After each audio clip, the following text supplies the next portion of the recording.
Now, welcome to Uncensored Friday Live with Ubunkume Nkumanana Anochi Bediako-Poku, the ordained Crown Prince of Ghana and the Falcon of Africa. How are you guys doing this morning? Today is a Friday. Today is my Sabbath. And today, of course, I've been watching the ICJ proceeding between Israel and South Africa. You know, Israel trying to dismiss the case, and we know that won't hold because the world know what it is. It is an act of genocide.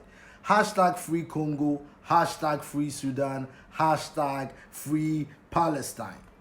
Now, thank you to South Africa for putting up such a marvelous case, and we are hoping justice will prevail at the ICJ. Now, today I want to talk about black people, right? And I want to talk about the legacy of black people. History of black people. And if you're not a black person and you feel uncomfortable, you can leave at any time, because this message is not for you, man. It is for my brothers and sisters in Africa and my brothers and sisters across the diaspora. More often than not, they've been told, especially those in the diaspora, that Africans don't like them, which is an absolute lie, man. Just like so many lies they've told you around the world. Now, let me first start off with a situation or a documentary that came out recently that has got the world and Africa talking a lot, and it has to do with TB Joshua's case. Now, sexual abuse and rape is a no-no, should be cut out of society. What is the legacy that black people are leaving behind? What is the legacy that black people are leaving behind for our children? Now, in 70 years' time from today, which is 12 January 2024, according to the Gregorian calendar, I told you I use the Ethiopian calendar. So let's, for argument's sake, today is 12 January 2024. What is the legacy that we are leaving for our children? Now, BBC comes up with a documentary after a man is dead and gone. Now, you know my stance when it comes to Christianity and all these people that are using God as business and whatsoever. I've never met TB Joshua. I never went to his church or whatsoever. But I was watching the first part of the documentary BBC produced, and I was like, why am I even watching BBC anymore? Because what has BBC done with regards to this genocide with Congo, that makes me think they are on the side of Africans and will show the truth after a man is dead and gone. Now, the fact that BBC, I watched half of it, the first part, I was watching it, I was trying to see. Initially, I was thinking like that, but I'm like, I've seen this so many times in my lifetime. And I've seen people who were freedom fighters being called terrorists, when the actual terrorists like Henry Kissinger were able to live on this earth for 100 years after committing atrocities around the world. So if people like Henry Kissinger, Henry Truman, Joe Biden are still working freely, and after a man is dead and gone, after a black man is dead and gone, his legacy can even be painted black, and his own people will embrace it. Because I've seen so many things. I've seen the Johnny Depp case. I've seen women saying things on men that weren't true. Look at Benjamin Mendy's situation, for instance. So I see where people are coming from with regards to women, but then I'm like, why is this happening after the man is dead and gone? Now, Forrest Whitaker did something, and Forrest Whitaker doing something maybe unconsciously had an effect on how most Africans pursued Idi Amin. There is a movie called The Last King of Scotland, and in this movie, Forrest Whitaker played Idi Amin. And do you know what he did? The imprint of what his character on the African mind, I had to go to Australia before I heard something different about Idi Amin. Then when I saw and now read what Idi Amin did in Uganda, I'm like, Forrest Whitaker doesn't deserve to even stand in the same place where Idi Amin once.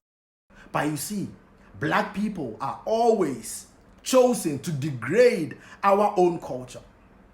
Barack Obama going into Libya and destroying Africa. You see, what is our legacy for our children? In the next 70 years, I may not be here, neither will you. But what are we leaving for the next black man?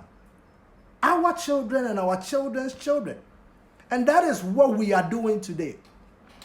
2024 is our year of building Africa's future. And in Ghana, we are putting so many things in place. Pan-Africanists were having their convention and we were being intimidated in our own land. In the land of Osagyefo Dr. Kwame Nkrumah, the ultimate Pan-Africanist. Now think about it. Why do you call yourself politicians anymore? With what you know with history, I wonder how my fathers, they think across Africa. Now shame on every black man who would disgrace and degrade the legacy of another black man.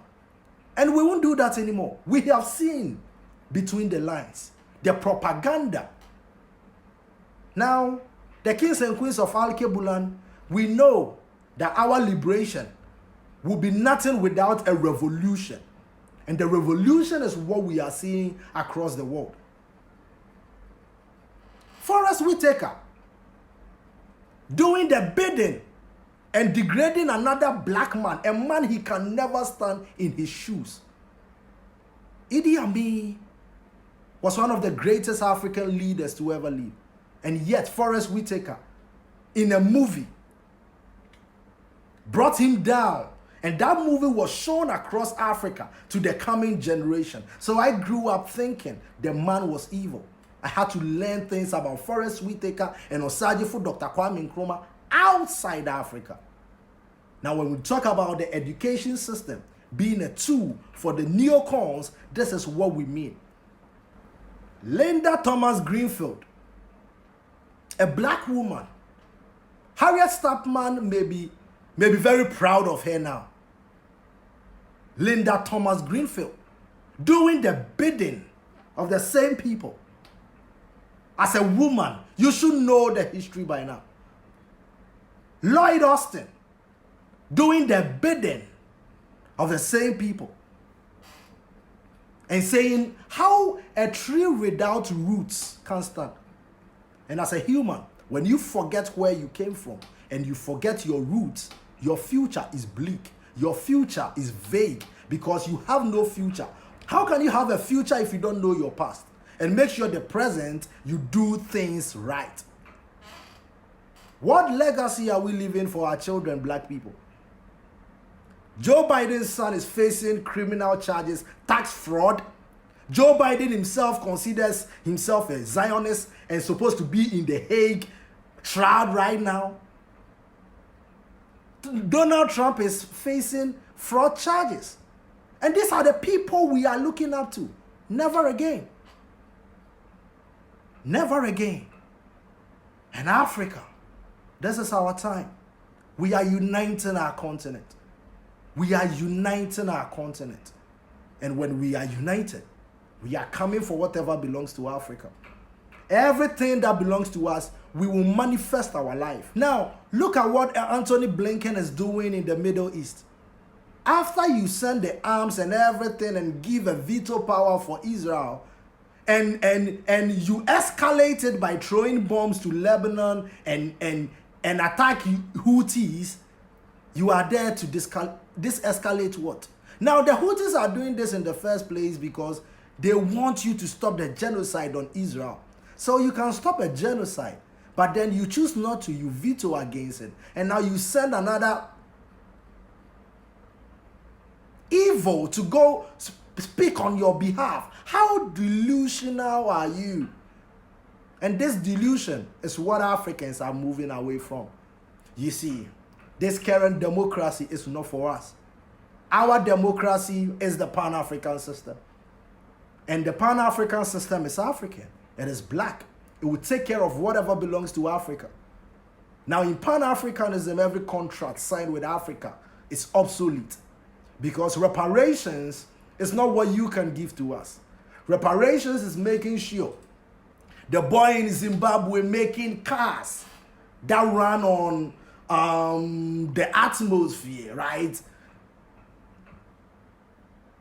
We'll get the lithium in Ghana. We'll get the lithium in Congo. We'll get the lithium and everything he needs in Africa.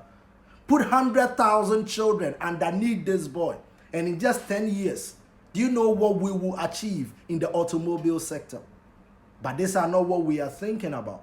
We are thinking about the divisions. That is what they make us think about. This is Al-Kebulan. This is Africa. We don't need to put differences in us. Our wealth is not papers and numbers on a computer screen a white man can give to us. Our wealth is Africa. Our wealth is life. And you see, everything in Africa belongs to us. So we don't need to divide it. All we need to do is build a land full of grace, full of power, and full of abundance, so that our children will come and meet something better. The kings and queens are back, and we are taking whatever belongs to Africa a day at a time. My name is Obonkume Nkume Nananochi Bediako-Poku, the ordained crown prince of Ghana and the falcon of Africa. I greet every African today. Today is my Sabbath. And I send you love, I send you power, I send you all the good things life has to offer. But you see, we are going to build our continent. You and I, my brothers. You and I. You and I. It is in our lifetimes that we are going to do all these. You see. And when we are done, we will look back with satisfaction. And we will know that we've given the next generation of African and black man in the diaspora something to be proud about. What else is our legacy? My legacy is not the numbers on a computer screen. No, my legacy is already written in African folklore. I'm just a witness to what I'm about to do. I've seen the end so now I live a day at a time, knowing it has already happened.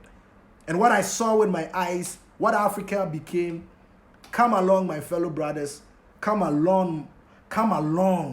Let me show you to a land of grace, power, and abundance. What we were before colonization. What we were.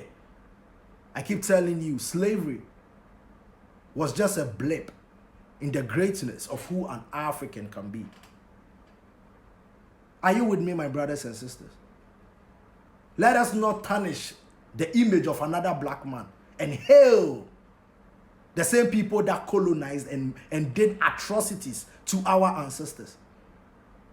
People are quick to say something bad about Ghana now, but then we'll praise other countries. Who did this to us? How can we point our left finger to our own father's house, our motherland, and yet we will put energy in traveling on a desert to be the cleaner of the same person taking your stuff instead of fighting for what is ours? This is our land. We are manifesting our land. We are manifesting our dreams. And nobody can stand in our dreams. Because you see, the power that we are manifesting it with is nature. It is organic. And any inorganic object, any inorganic person that will stand in our way will be gone with the andals of time. Thank you so much for making time for the ordained crown prince of Ghana. Africa, we are building our continent this year. Building the future a day at a time. Thank you. I send you love wherever you find yourself on this beautiful continent. From Luanda, Porto Novo, Brazzaville, Kinshasa, Mogadishu, Cairo, Tripoli, Ouagadougou, Moroni, Mbabane, Khartoum, Windhoek, Pretoria, Antananarivo, Dodoma, Victoria, Freetown, Lome. I'm sending you love. I'm sending you nothing but love. This is the time, not tomorrow. Everything we've ever wanted is now, and it starts with our unity. Sending much love, much respect, much everything to my brothers and fathers across the continent. PLO Lumumba, breathing in the Osajifo consciousness. Dr. Arikana Chihombori, I've welcomed you already to Africa, to Ghana, right? You are already in your motherland, man. This is the land of Osajifo Dr. Kwame Nkrumah. This is the land of Hemish Tres Majestis. This is the land of Mansa Musa. We are the children of the warrior king, the children of Ghana, and we are taking whatever belongs to Africa a day at a time. This is Uncensored Friday. Like, subscribe, share it, and do whatever you want with it. Chichicha. Bye-bye.